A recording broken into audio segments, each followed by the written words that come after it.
wife Angela, and you've mentioned her several times, Yeah. and you call her your unfair advantage. Let's talk about her a little bit and what part she's had in your journey through this whole thing. Can you tell us So what you mean by your unfair advantage? yeah, that's an easy one. Um, Starting from the story in the beginning when I was with the HMO, right? Um, who knows if it was someone who, had, kind of no education in the medical area, didn't know anyone in that area. It could have been a whole different thing, and they could have said, wow, phew, thank God it's only that, I'm not gonna, but having her, and not only is she an RN, but she started and led at the largest regional hospital here, cardiac clinical trials program, right? So she was kind of in every piece of it. And I could promise you this, after um, working and supporting me, she just became smarter and smarter and smarter at all of these details that went along with it. So, by saying she's my unfair advantage, what I really mean is if you're not married or close to a medical professional, you didn't have the opportunities I had. You didn't have the support I had. And even little things like trying to understand the minor things that go along with it, right? Helping me Mm. become smarter and educated. And she would constantly like teach me, right? It was she'd constantly say, okay, so we talked about this, and so now this is happening. What do you think? What do you think we should do next, right? So this way, I became smart, not and never will be as smart as her, but I became smarter at this. And you know what? Every talk I've had ever since then, I mention her because it is so important. And there's just not enough advocates out there, right? And unless things change, there's not going to be for at least a long time. So it's again, it's one of those things where I say, I'm so lucky, right? Wait, you have an incurable cancer and you're lucky. Yeah, I really am. And the biggest reason is not because of any of that, but because it was me. It wasn't my children.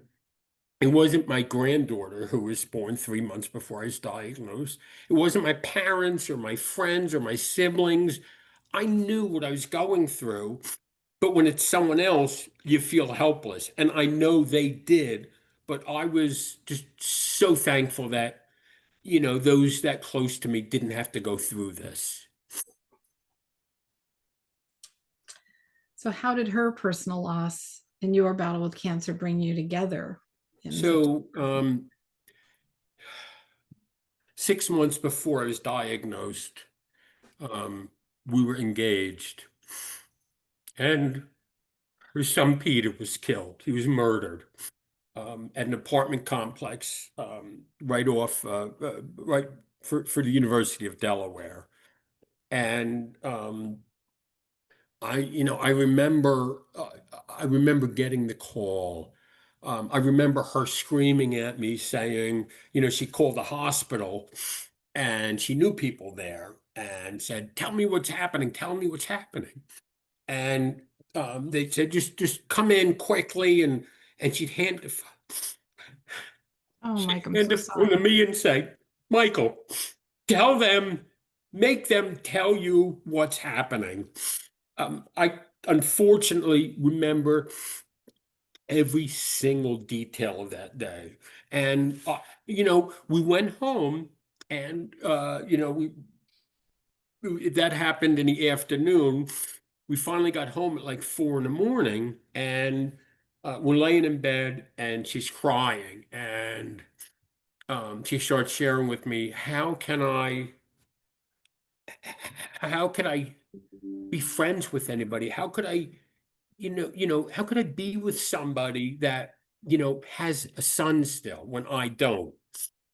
And I remember talking to her and and it was I don't know what I should do, Mike. I don't know if I could be with you or not. And I knew this was within 24 hours, right?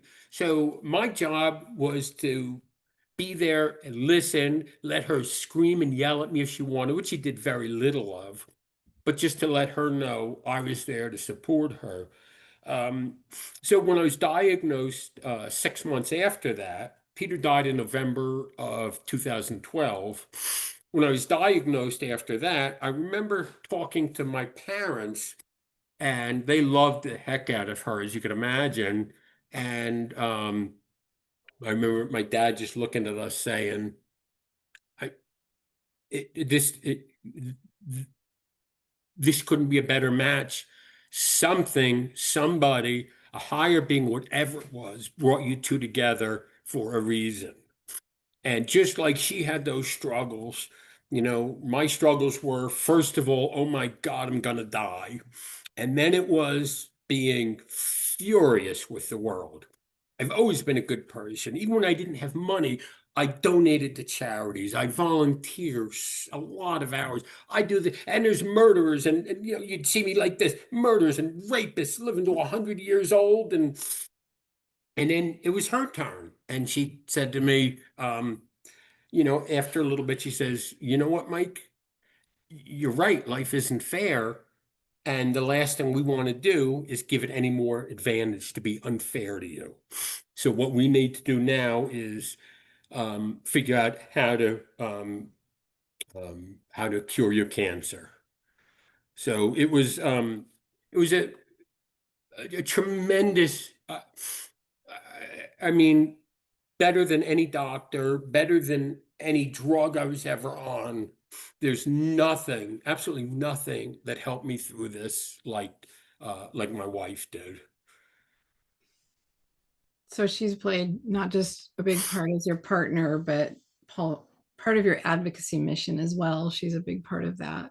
Yeah, and she would always try to kind of keep me focused on you know what I can do, right? Because it's easy to say, like I said, life isn't fair. I shouldn't have gotten this, and all of this stuff. But focus on what's right. So she would teach me, how do you pick out, how do you choose the best doctor? I remember that conversation vividly, and I remember sheepishly saying to her, Google, waiting for her to, say, "What's the matter with you?" And she says, Mike, you could look it up on Google, but I could promise you this: you're going to find 20 places that are all the absolute best. And that's just how it is with these people. So she's like, "Any ideas on what you would do next?" And I was like, Ange, I have no idea. Call and interview. And she's like, "Well, yeah, but you don't know what questions to ask, right? I mean, these are people with, brains as big as my body." And she said, "Okay, so here's what we're going to do. We want to understand what white papers that they've authored on specifically on this cancer. We want to try and reach out and find out what studies they've led specifically for your cancer." And it was things like that that she taught me that I try to bring to others. And it's not always a formal, speech or anything, but it's probably several times a year I get somebody calling me up saying, someone from Angela's church saying, um, my daughter, this was the most recent one about half a year ago, my daughter's husband was diagnosed with multiple myeloma. And do you think there's any way you could find some time to chat with them? And at first, the first thing that goes to my mind is, yeah, well, of course I can. What kind of person? And I was just, and then you kind of became flattered because they knew you, and they knew what you'd been through, and they knew the steps that you were taking, and the fact that they wanted their loved ones to kind of have that same unfair advantage, if you will. Yeah, yeah, that's amazing. Well, that's you have an amazing story, Mike, and it's been a privilege to get to know you. Is there any other um, information you wanna talk about or? Well, just one thing I try to get people to do. So I actually had a conversation with a woman, it was probably 2 years ago now, who she didn't have cancer, but she says, if I ever got cancer, and they said, I would never use a drug from Johnson and Johnson. And I'm like, well, why is that? And they said, do you know how much the CEO makes there? And I remember just looking at her saying, I can't promise a lot of things. I can't guarantee a lot of things, but God forbid you are diagnosed on the top 1,000 things to consider. How much the CEO makes isn't going to even make that area. So, just to always trying to figure out how to bring positivity to others. And even if you're not a patient advocate, you have a friend, you have a family member, you have a loved one who has it. And just, always trying to say, oh my God, like my wife told me, every 4 to 6 months, a new drug, not just a new drug, but a new classification of drug is coming out, right? And Yeah, they have tri-specifics now and all these other ones that are in clinical trials. And that you have to be hopeful, because one thing I truly believe is attitude is such a big piece of your treatment and your cure and how well you're going to do. Um, but it's been an experience, and I'm just thankful that I get to take that and turn a lot of it into a positive for other people. that's great. That's wonderful. Well, thank you so much, Mike. And this has been great. And Thank you, Denise. yeah, I so appreciate, and the fact that you reached out and wanted me to be a part of this. It's really an honor, right? I don't take things like this light. I really don't. And it's not like, oh, another one. I've done 6 of these so far this year. If I could get my message out, and like I said earlier, if I could help two, three, four, 5 people with my message, that's good enough, right? Hopefully it's 2, 3, 4, 5,000 people or right. whatever. Yeah, But even if I take the time for something like this and it helps just a couple of people, it is so absolutely worth it. And then I get this feeling, I get to live with this feeling of having helped them, maybe saved their life, but definitely made their career path or their cancer journey better. And that's just something that no one can ever take away from you. yeah, it's So true. I appreciate, and I certainly appreciate what you guys over there at Grace do. And I just, my hopes are that we stay in touch. I'll Yeah. share one more thing with you really Okay. quick. 3 months before I was diagnosed, our first granddaughter was born, Kinley. First, I was ecstatic. Thank God I get to see her, Yeah. before I'm gone.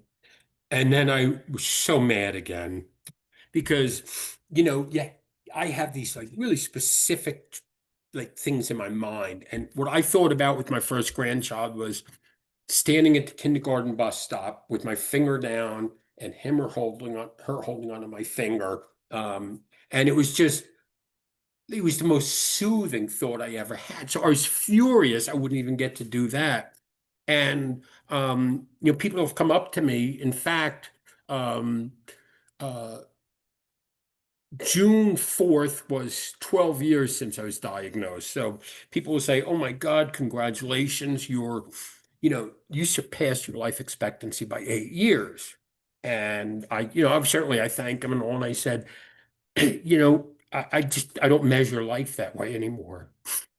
I say, I may be 12 years past, but more importantly, this week will be our fifth grandchild, our fourth past what my life expectancy was, and getting people to understand that. And there's so much to live for, no matter what you're going through at the time, what kind of pains or anything like that. That you could make a big difference in in your own cancer progress. Yeah, yeah, that's amazing.